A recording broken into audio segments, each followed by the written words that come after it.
Hi everybody, good afternoon. Dr. Cory here with Advanced Spine, Joint, and Wellness. First, I hope everybody is having a great 2021, start to a new year. A lot of good things coming. But today we're going to talk about the curves of the spine. Now, most commonly when people talk about the curves, they say, I have a curve in my spine. They usually talk about scoliosis. And when they talk about scoliosis, they're talking about the curve of the spine going side to side. Now that's, can be diagnosed, it can be a good or a bad thing. But what I want to talk about today are the three curves of the spine that we're supposed to have. Now, if we look at the neck here and low back, we have a curve that looks like this. And in the thoracic spine, the mid back, we have a curve that looks like this. Each one of these curves are extremely important in the way our body functions. So the curves of our spine act as shock absorbers. So I'm going to use my finger for example. If I have a nice curve in my finger, it's going to act as a nice shock absorber.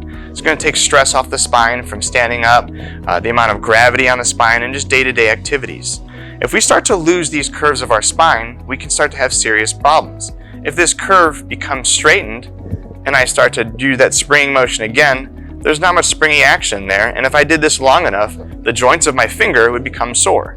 That's the same way our spine reacts. When we lose those curves, our spine takes a beating. That beating can cause lack of joint space between those joints, so those little jelly discs get compressed. It can cause compression on nerves. The neck is extremely susceptible to that because of the world we live in. We're so forward flexed with computers, cell phones, and books that we can develop headaches and pain up here in the shoulders and neck. To be even more deliberate with my analogy, take this orange for example. This orange is nice and hydrated, it's nice and squishy. If I were to continue to press on this orange, we're going to lose a lot of that fluid, and then when I let go, it's not so cushiony anymore. It becomes flat. This is what we want to avoid. When this occurs, there really is no fixing that. I can't take a hose and pump it in your back and fill you up full of water. So this guy is no good. So we want to make sure that we preserve these curves of our spine to make sure we're feeling good, start the new year off great, and like that orange, start eating healthier too.